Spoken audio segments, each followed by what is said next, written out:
نوع الكيمياء اللي ما بين محمد هاني والماتشات الكبيره يا جماعه؟ يعني بمنتهى الامانه بقى خلينا نتكلم كده بوضوح.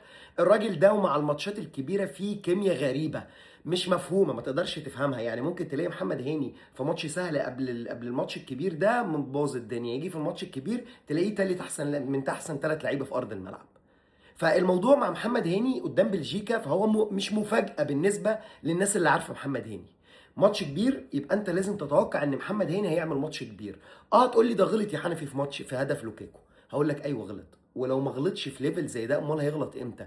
طبيعي جدا اي حد يغلط، ولكن مجمل هاني في الجيم لا، لعب ماتش جامد قوي.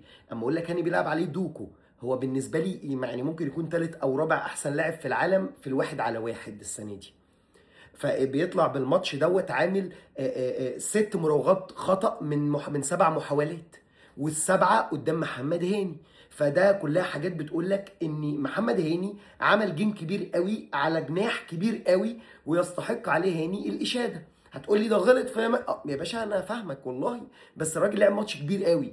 الراجل عمل شوط اول جامد قوي قوي قوي، وممكن يكون كان تاني احسن لاعب في ارض الملعب بعد امام عاشور، والشوط التاني كان اقل شويه ولكن جامد برضه. هاني قدام بلجيكا لازم ياخد حقه، لان هاني في الماتشات الكبيره انت كواحد بقى بتفهم كوره، يعني اما تبقى ماتش كبير انت ممكن تتوقع دايما او بنسبه 70 80% ان هاني ممكن يكون من احسن ثلاث لعيبه في ارض الملعب بمنتهى الامانه. ودي كيمياء غريبه لهاني مع الماتشات الكبيره.